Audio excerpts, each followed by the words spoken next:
invest into that.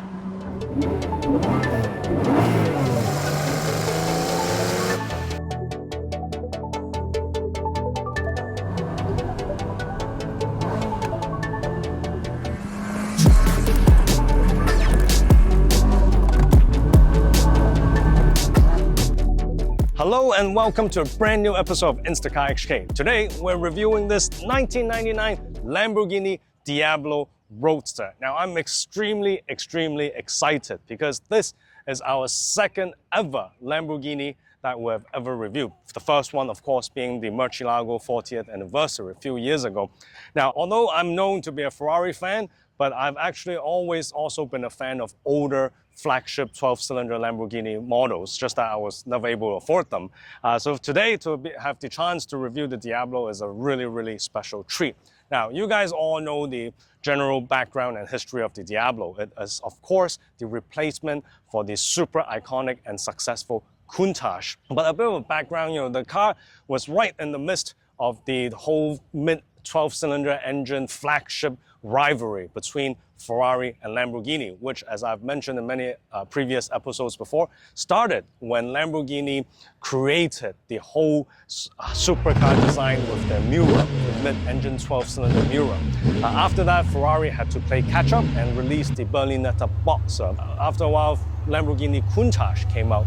And while I don't know how the Countach drive, I've never driven it before, especially when compared to the contemporary Ferrari models, one thing we can all be sure of is the design of the Countach has a lot of historic significance and is probably more iconic than its counterpart for Ferraris at the time. All teenagers would have had a Countach poster in their bedrooms, and while the Ferrari Testarossa had Miami Vice, the Countach had Cannonball. So therefore, the Countach was so successful that it was produced between 1974 to 1990, a 17-year production covering two models of Ferrari at that time, both the Berlinetta Boxer and the Testarossa.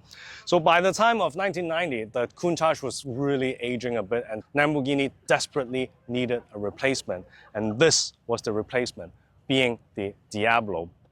Now I want to immediately jump to the design of the car first. Now, the Diablo had huge shoes to fill. As mentioned, the Countach is ever so iconic and filled the shoes it did. The Diablo is in its own right a very iconic car with a very huge presence. It drives down the road and the whole street will be looking at it, just like what happened with the Countach. So the design was really spot on, but it did not come easy. The design of the Lamborghini actually did not come easy. First off, you can see the car is a lot bigger and a lot longer than the Countach.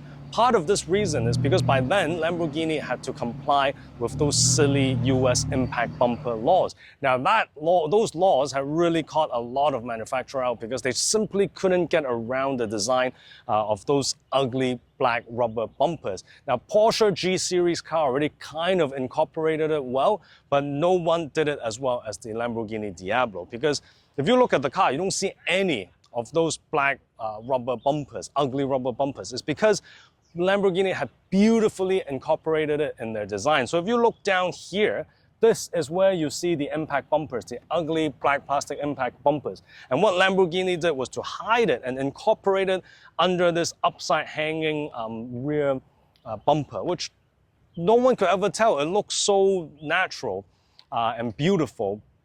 And then aside from that, the design background was also not straightforward because the car is designed by Gandini. It's designed by Gandini, and when he already had an original draft of the Diablo, but by then Chrysler actually already bought Lamborghini, and believe it or not, the Americans didn't like Gandini's design, and they wanted their Detroit office to have a go with the design. Can you imagine that? Americans designing the flagship Lamborghini V12 model.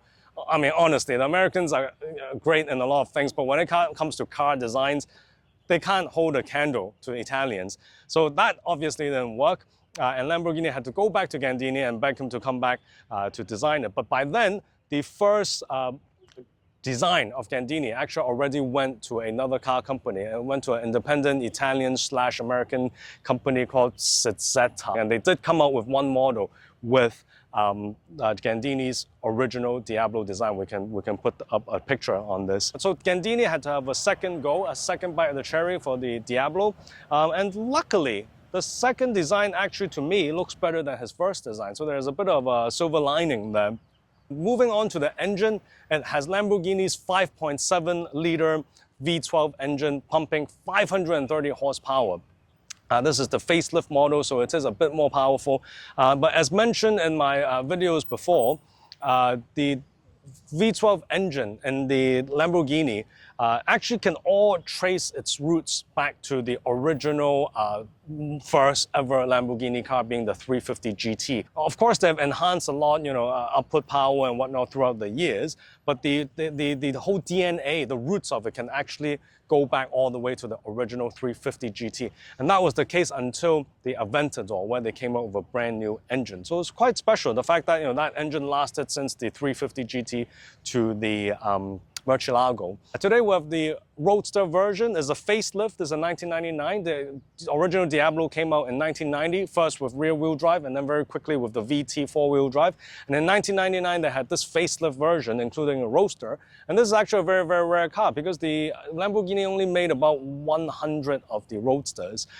So in right-hand drive, it has to be more rare. So it's a really, really special day, and I'm looking forward to getting behind the wheels of the car.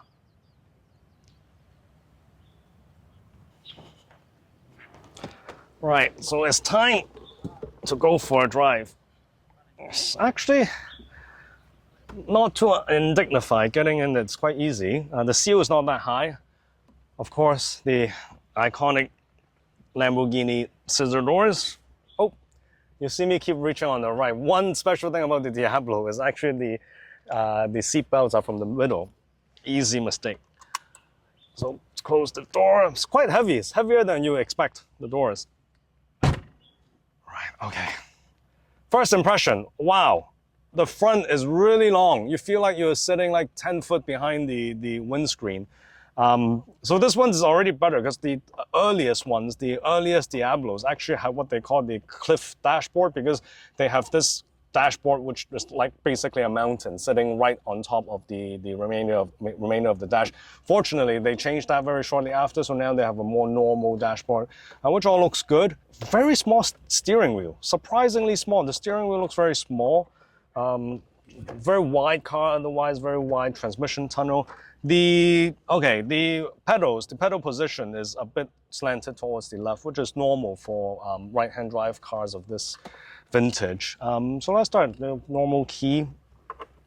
Where is it? Okay.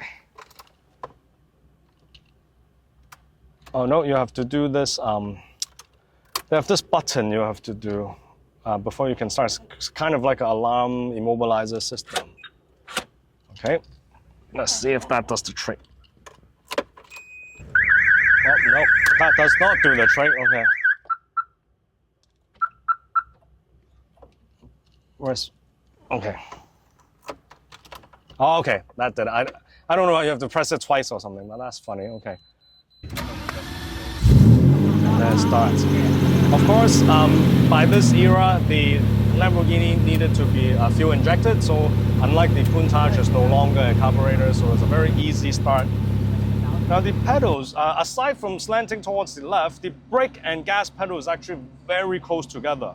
Closest together I've ever had in all the cars I've driven before. So that will take a little bit of getting used to. Fly-off handbrake, dog leg first gear, dog leg manual gearbox, 5-speed. So let's go. Clutch, pretty light, not heavy. I mean, it's not light. It's not as definitely heavier than the Murcielago, but it doesn't intimidate you. The weight doesn't intimidate you. So first gear, good feel from the gear stick. This is my first time driving the car. Oh, easy. Clutch engagement is very easy. Okay. It's like a bit of going to reverse, no drama. Oh, the clutch is really easy. Really easy. Now these 12-cylinder cars, the moment it fires up, you know it's something special. And it sounds different from anything else before you even step on it. The gear shift feels good, much more notchy, you do feel it. Because if you guys recall, when I drove the Murcielago, the clutch was very light. The gear stick doesn't really feel like anything. It feels like, you know, going through butter. So that kind of took the character out of an otherwise very characterful car. But this one, it has all the right feel so far. But easy to drive. Really surprised and impressed with how easy it is to engage the clutch. V12, are you guys ready for some Lamborghini V12 power? Let's go. First gear.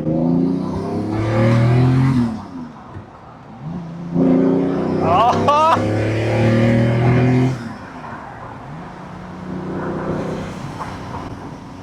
Woo! As I always say, you can't beat a Italian V12. Now, I didn't need to look at the gear shift a bit. I'm not as used to Lamborghinis as I'm used to Ferraris. I'm gonna step on it a bit again. Some clear roads here. Good visibility on both the wing mirrors.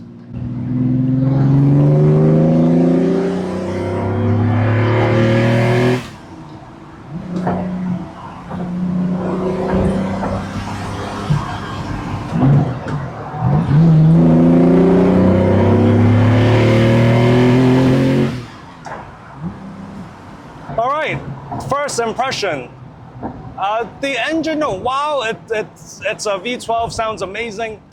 It does sound a little bit more composed, and it's less of a screamer in a 12-cylinder sense than the other 12 cylinders I've driven before, like the Boxer and the Testarossa, or maybe even the Murcielago. It does somehow sounds more composed and more neat when it comes out.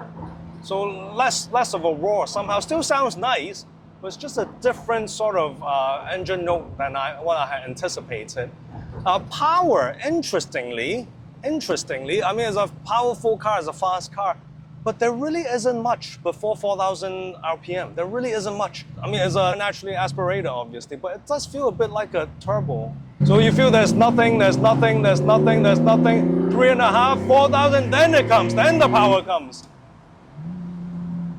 So I wasn't expecting that, which is a little weird. I mean, it's still fast, but it does have a little turbo lag feel somehow. Very good steering feel, as you would expect from a car of this era.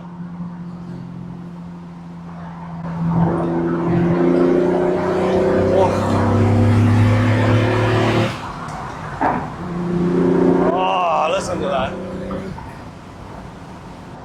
Can't really get my heel and toe right with the pedal positioning. I'm not used to.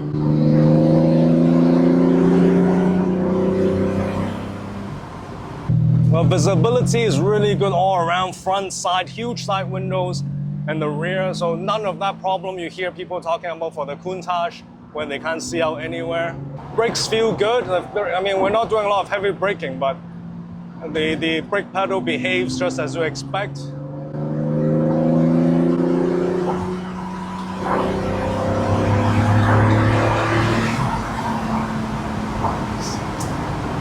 Beautiful. It's a really beautiful car to drive, especially being in this Roadster variant on a day like this.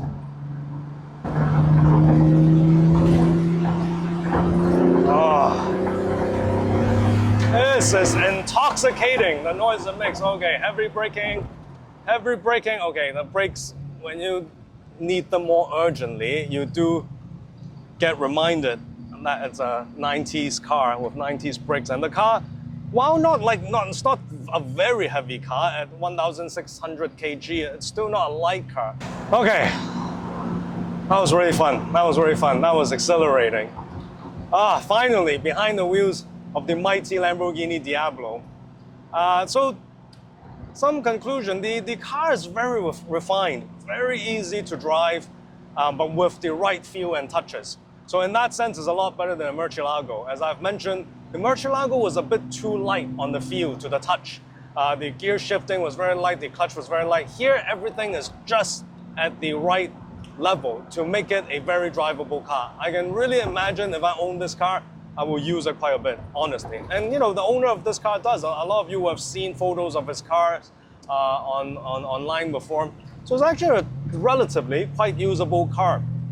Now, in terms of performance, It got all the great stuff from the car of the era, you know, good steering feel, good power, of course, you know, 530 horsepower, V12 Lamborghini engine, 5.7 liter. But I'm a bit surprised with the power delivery, I must say.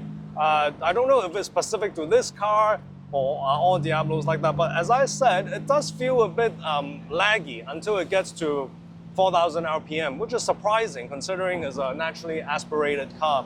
But still very fast, great engine note.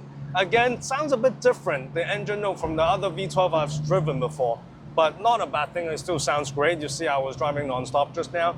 So yeah, fun car, you know, another do meet your hero moment. I'm really glad I got to drive the Diablo.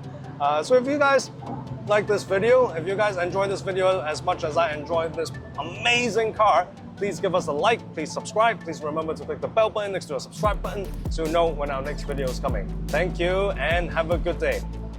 What do we say? Should we go for one more time? Let's do it.